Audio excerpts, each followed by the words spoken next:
What are you trying to do? No, it's not this one. No, the other side. It's hard to be a technical...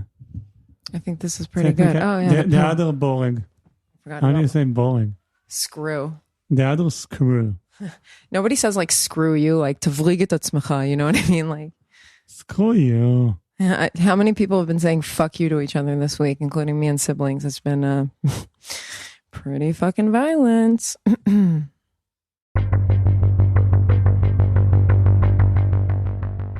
Monday, October 16th. This is the 10th day of fighting. Today we have been ordered to evacuate many towns in the northern part of Israel near the border with Lebanon. This is far away from Gaza, if you don't know the area. But the IDF is preparing for several different fronts of combat, perhaps 2 fronts in Gaza and from Lebanon, perhaps 3 or 4 fronts. In any case, some 28 towns, villages, have people just left their homes and evacuated themselves farther away from the northern border, presumably in preparation for combat with Hezbollah in Lebanon. These are the fears in the Israeli military that once any kind of ground invasion happens in Gaza, their friends in the north will begin attacking heavily, and so the army is preparing for that. Fighting is in a sort of tragic stalemate right now. Rockets continue to blast from Gaza into Tel Aviv, into many of the cities of Israel. IDF is bombing Gaza, but nothing is actually moving. They're not entering Gaza. Probably still worried about Hamas hiding, probably still worried about the reactions from most of the world once they get in. Not a lot of movement in the war right now. We're still counting the dead in Israel. We are over 1,300. I think we're almost at 1,400 dead. We're talking about some 200 kidnapped hostages, including women, children, elderly, helpless people, and hundreds more wounded, hundreds more missing. And I want to end with this tweet from Bill Ackman. Bill Ackman is an American billionaire that is very, very active on social media talking about the situation in Israel, shocked by student groups in America, pro-Hamas student groups. He's leading this cause of let's not employ students who are marching for Hamas right now. It's insane, the things that he's showing on his social media about the ignorant people in the West marching for terrorists, supporting this murder. And I just want to read this tweet, which is about numbers. Okay, he's saying he's asking his American followers for context on what is to come. Ask yourself how the U.S. would respond if 2,500 Mexican terrorists invaded Texas, brutally killed 1,200, that's 1,200 of our citizens, including women, children, and babies, raping, decapitating, and burning them alive, and kidnapped 150 more, including infants. Those are the numbers that he had a few days ago, right? So what would you do if you were an American and this happened, right? You would want the most extreme reaction. You want your government and your army to step in and stop this unbelievable atrocity. This goes on. He then asks, now let's adjust those numbers to reflect our 35.5 times larger population in America, right? America has 35.5 times larger population in Israel. That makes it 42,600 Americans killed, 5,325 Americans kidnapped. How would we respond? He asked his American followers. That's the update for today. Today, 80% concrete information and 20% emotional and inside jokes. I don't know if jokes is where we want to go with that one. Let's do it again. I think it's right. Sorry. It's like 80% sort of, it's not is it concrete information? I feel like I haven't had time to properly like fact check stuff or like, follow up on a bunch of stuff. Like I'm barely sleeping, like lots of conversations are being had. And so concretity isn't the word. I wanted to say not like our emotional subjective experience. Yesterday I've been there. It's not the personal. It's like a zoom out kind of. We're like zooming out a little bit and connecting the dots and like beyond our own experience and just kind of, a bunch of the greater themes, the deeper themes. Maybe that's what we're talking about. Like 80% is the bigger themes that we're seeing that are kind of coming to the surface, that as this evolves at a breakneck pace or in uncharted territory. And then I guess 20% the personal. Is that right?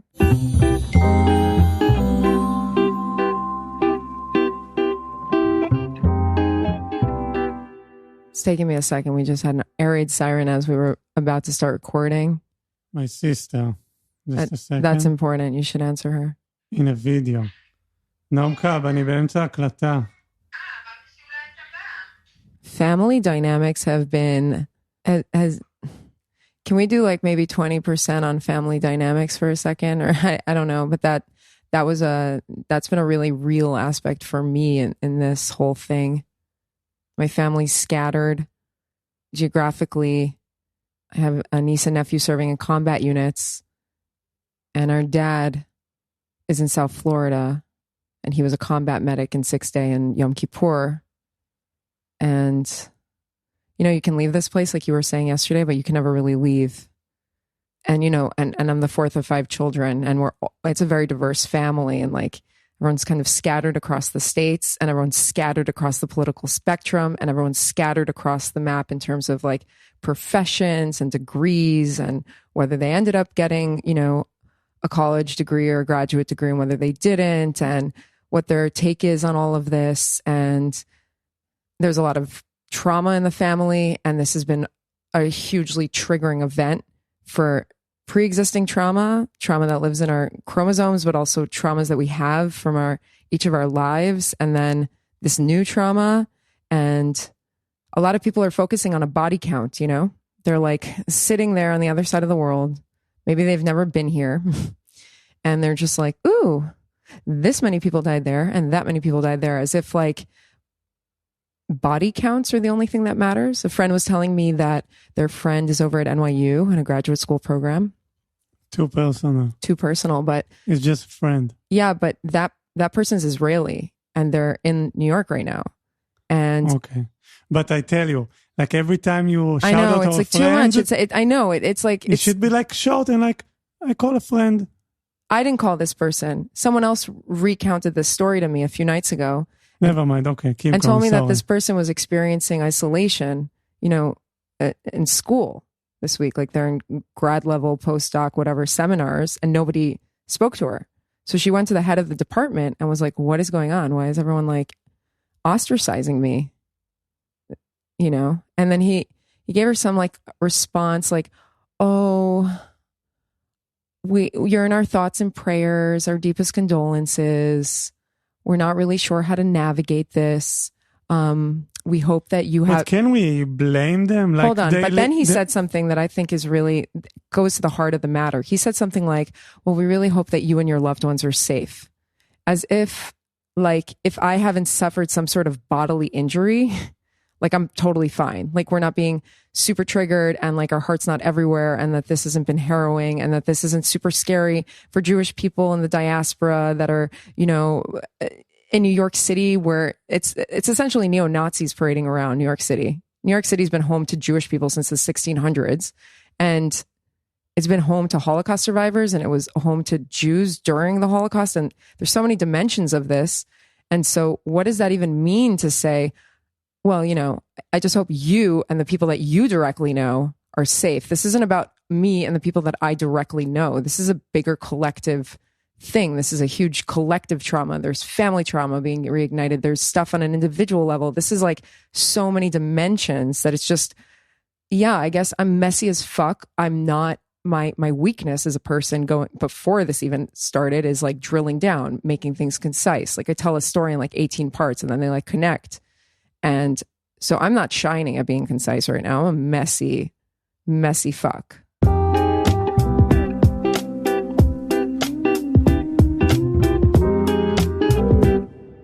Well, I don't know if I fully agree. And that's because, first of all, those people live their life over there. And I don't know, you, for example, have, how do you say תחושת שליחות?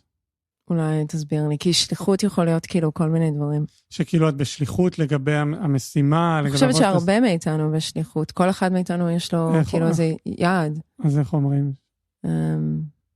מילה כאילו... You know, it's, you know, troops get on the air and they talk about this call to duty. Okay, so you have duty for the collective, and the people from this university tell her, like, your family... Yeah, because she's going through it, right? Like, people have been like, oh, you're safe, or like, my dad's safe. My dad is super fucking triggered right now. Like, it took us days to chill him out, you know, what I want to talk about is just, it seems like you're really in a duty also in this podcast. Like, you really care about, like, situation and Jewish in the world. And I can tell you, I'm like Israeli, I've served in the military. I know people that right now they are in reserve, and actually in the bottom, like, it's really sad to say that, but of course I'm thinking about myself. Like, if someone will call me to do like, go to the military right now, I don't think I will have this duty voices inside of me. Like, actually, if I can, like, I'm extremely sad for everyone, but if I can be like, for a second, genuine, the reason I do this podcast is not for asbara. You're not doing it for propaganda, neither am I. No, I'm doing it because maybe I think somewhere that someone here right now in New York, like podcast group will call me one day and tell me like, man, you want to fucking get the fuck out of Israel? We have a job here. Like, oh, come on, dude. Yes. No way. Yes, I'm very sad for everyone. I'm very sad for situation, but there's many times in my life that I don't want to be Israeli, that I want to escape. And in a sense, I want for myself something better than the reality I have here. Sorry.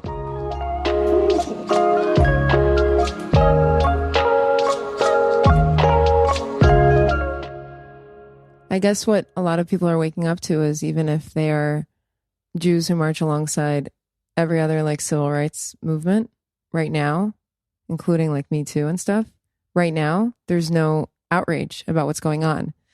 There's literal video footage taken by Hamas, and people are like, is this real? But we didn't see enough of the footage. We didn't see enough of the harrowing footage to believe you. And when Me Too was going on, there was this whole part of that movement that was like, we believe you. It was women saying to women survivors who were saying, this happened to me.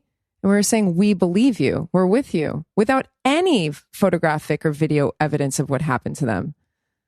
So this isn't, you know, for a long time, the debate was, oh, are people who are critical of Israel critical of Zionism, or are they critical of Judaism? And I am wary of false paradigms, like a this or that. I think reality is a lot more complicated.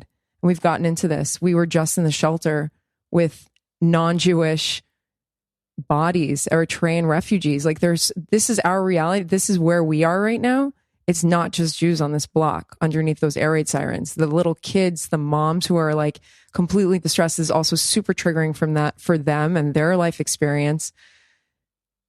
But as someone who moved here at the age of 25, after going to law school in the States, having lifelong friends that are Jewish, being the granddaughter of an Auschwitz survivor and Holocaust decimating all the wings of my family, there is a really, really troubling is a word that doesn't quite capture it, aspect of this, that even if you're the best fucking Jew of all time, like the MVP of like human rights, like devoted your whole fucking life to the advancement of human rights for all peoples, people want you fucking dead. And that And even if you leave here, and even if you're not part of this, and even if you're living in fucking Iceland or Berlin or whatever, and you're working on whatever you're working on, and you're holding space for everyone, and you're devoting your life to this, you're still not worthy of a life being preserved, being respected, given dignity. And harrowing shit, harrowing rapes on a crazy scale. Like if you watch the videos on national like news networks around the world, there have been some really interesting videos pulled together of news anchors who have been covering conflict around the world for decades, and they're breaking down and crying. Government officials breaking down and crying. They've seen footage that hasn't even been released yet. They've seen things and they're just crying. They're saying things. They're Christians. They're completely American. They're not, they maybe have never even been here barely.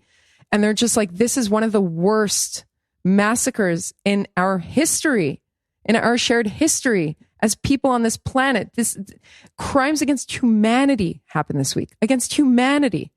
So this hits on so many levels. There's a higher moral standard for Jews. There's a double standard. There is anti-Semitism, full stop. And there have been people who are like, oh, I'm not sure that people really don't like us. They don't. There is still anti-Semitism. Never again doesn't really mean it's never going to happen again, is what I'm realizing. It will. I cannot guarantee that my niece's grandkids, if they decide to procreate and there's still a humanity over there, like in 200 years with everything going on with the climate and whatever, I can't guarantee that there aren't going to be more massacres and pogroms unfolding live. And as someone who was working on not just preventing mass atrocity crimes with respect to the Jews, but with respect to all peoples, I'm frankly fucking outraged. I'm outraged by the inability of people who have, have taken the moral high ground their whole lives and devoted themselves to preventing these things. They're hedging. They're not speaking up. Their silence is making them complicit. And it's like my friend today was reflecting, and she's an angel of light. She works in healing and wellness. And she said, what is going on with Jewish women? Are we like at the bottom of the barrel? Like our bodies are worthy of meeting an end, like so many of those women ended on Saturday and beyond, and still there are hostages is the wrong word, excuse me, kidnapped, because sorry, I haven't refreshed my international law background, but like, this isn't people that were soldiers that were taken on the front lines during war. This is violations of rules of war. This is not a gray area. This is like full stop, complete violations. So the equivocation and the pretense that this is the same, and now we have to argue that we're not the same, while we're still like completely triggered, trying to regulate, like self-regulate. Okay. It's insane. And I was thinking today about... it's insane. Okay, it's insane.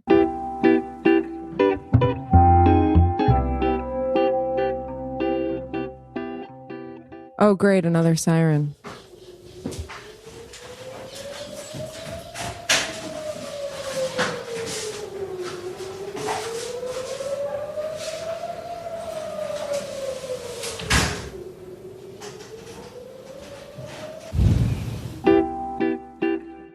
Let's speak about it. Can? תגיד את זה. Really?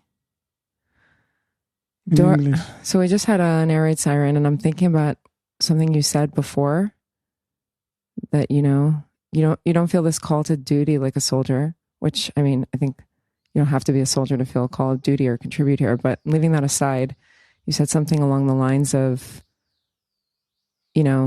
you're not really you don't really care that much about the collective. You just, you want a ticket out of here. You want to like get a call from like Ira Glass in New York or something. And first of all, like I only know you like a week, and I know that you care. So I think for our listeners, it's not an accurate depiction of who you are. Like, you care. I think we're both people that just care. We care a tremendous amount. If you didn't care, then maybe you'd be recording a different podcast, or maybe you would have, completely checked out, or maybe just be watching, I don't know, doing something else, but you care. So I'm afraid that our listeners are going to think that you don't care, or that you're being flippant about this, or that you're selfish or something like that. And then if they think those things about you, that they're just going to be like, who the fuck is this guy? I don't want to listen to him. Like, this is gross. I don't want to participate in this. I don't want to give this a heart on Spotify. I don't want to share this with my friends. And then I think it's really damaging to what we're trying to do here, which is to try to like get people listening. You know what I mean? Like, it's okay. Like, I hear you. But of course I care. Of course I call my family 4 times a day, and all to my friends, which now wear uniform, guarding in the border. Of course they're afraid. Of course I want a better days for everyone. I want justice. I'm looking at the footage from the party, and it makes me sick. Of course. But is it that so wrong to want to live a better life? Like, this is kind of life I wish to myself, to my children. This place, like, seriously, I mean, if this thing happened, it's mean like it could happen again. So sorry that I care just for my family and my friends and people I know, and my personal life. And this is before we started to talk about that. Right now, I live in the most expensive city in Israel. You think people want to have podcast right now? I will earn, yeah. I will earn $1,000 this month, and it's the same to all of my friends who, I don't know, musician, artist. But it's everyone, anyone that's freelance. I'm freelance. I'm a freelance lawyer and translator, and I have zero income coming in. There's no help from the government. Corona left us, kind of stranded. And it's already economically dire living here. We're basically all volunteering around the clock. It's not sustainable from a financial perspective living here. So you think someone now in New York, sit in his cozy apartment, listen to this podcast while he washed dishes after like a great meal and regular life, maybe now after he washed the dishes, he will go out and drink beer, will give a criticize about me, wants the best to just people I know and not to whole Jewish community? Sorry, I don't want to be Jewish. I don't want to be Israeli. I just want to give people a perspective that we're just regular people. We don't want any war. I tell you that. My children will not go to the military. Duty or no duty. Even if this country will like burned out, they will not go to military. Okay? Like, I did it 10 years after this kind of thing happened. Like, is it matter? Like, what's the point you're asking? What's the point? I think that's the heartbreak that a lot of us were experiencing this year with judicial reform. And I was like, what was the point? What was the point of my father, bringing back all that? People are like, oh, you go to war and then you come back from war and it's like hunky dory, everything's fine. But the war rages on. People got out of Holocaust and the trauma never ends. My grandmother was dying in 1985 when my mom was pregnant with me. And my father recounted this when the conflict was going on in 1921. And he said, she never told her testimony. She never said anything. Nobody knew what happened to her in the camps. Nobody knew about her life before. It was just like a black box. And he was there with her in the hospital. She was dying. And she was having these she was just having nightmares and screaming in her sleep. And in her sleep, she was kind of shouting in Hungarian, please take the dogs away. Please just take the dogs away. And my father asked our loving, wonderful, may he rest in peace, Saba Bondi, our grandfather, what's going on? And he said, oh, she's been like this for a long time. She's having flashbacks of Auschwitz where they had the German shepherds and she was always scared of dogs. And when I translated the Holocaust testimonies of those women that were in Mengele's labs a few years ago, one of the interviews that was so powerful to me, they were all like insane. But towards the end of one of them, it's in the 80s, and they ask her, is this still with you? Do you still think about this? And she said, every day, all the time. And I'll tell you something, it doesn't end with me. I see it in my kids and I see it in my grandkids. I see the effect of this. And the trauma is just so, I was thinking today, all the people on the extreme left, on the extreme right that are just like, oh, I don't want war. You know what? If you don't want war, I want to see you rallying for funding to heal trauma. Actual psychedelic drug reform in Israel. I want to see real fucking healing for all the families who have PTSD, for their kids who have CPTSD. If you want to heal this place, if you want to heal any place in the world, we have to see each other's trauma. We have to understand that everyone has trauma, and we have to heal. And there's not going to be any peace. There's not going to be any reconciliation, not here or anywhere in the world, not in any family, until there's real healing. And that's it, and in terms of a better life there, my friends in New York, my Jewish New York friends who grew up there and had friends, I went to like United Colors of Benetton public school, and I had Korean friends and Chinese friends and everyone, and it was just like, we believe that there was room for everyone, and you keep it real, and there's like New York values, right? Like you keep it real, you call people out, you're like, you good, like that's the New York phrase. And this is just like a betrayal to the core. Because you find out that your friends weren't really your friends. And some of them, even your Jewish friends, like never really like they're just like they're pro anti-Semites, like is what's going on. It's harrowing. And even before this was going on, it's not easy. I know a lot of people here are like, oh, America, it's just like an easy place. It's not the 90s. The 90s in America, that was cool. Dream team, 90s, whatever. It doesn't exist anymore. It never really did. The American dream is also an American nightmare. And a lot of people have been stuck in it for a really, really long time. And there's a lot of aspects that I don't even want to get into, but in terms of being free and feeling free to be a Jew and to be a regular Jew, I feel freer here in Israel than I did in America when I happened to be there in May 21 when everything was going down. Because there, I had to explain myself constantly. There was a double standard. You can't be like a good democratic Jewish American if you're also like Israeli and you support your father who's like an ex-combat soldier, and you support your nephew who's a volunteer paratrooper. Like you have to pick. And Iranian Americans don't have to pick, and Russian Americans don't have to pick. And it's just nefarious, really, the double standard that's foisted continually on the Jewish people. And that in its own right is the anti-Semitism. You feeling like you don't even want to be Jewish anymore, that is the point here.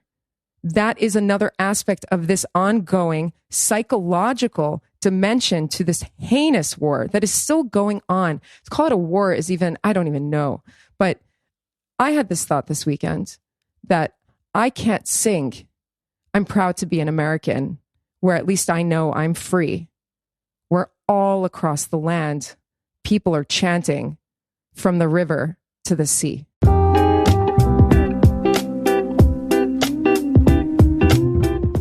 I will go now to my sister. That's important. And think about myself for this evening. I hope it's okay, guys. And that's it. Now we do like a short credits. People get it. Yeah, they get it. Thank you to Shema. Thank you to Jonathan Gal, Maya Schlesinger, Dor Komet, and I'm Amy Sapan. Thank you for listening, and we'll see you tomorrow.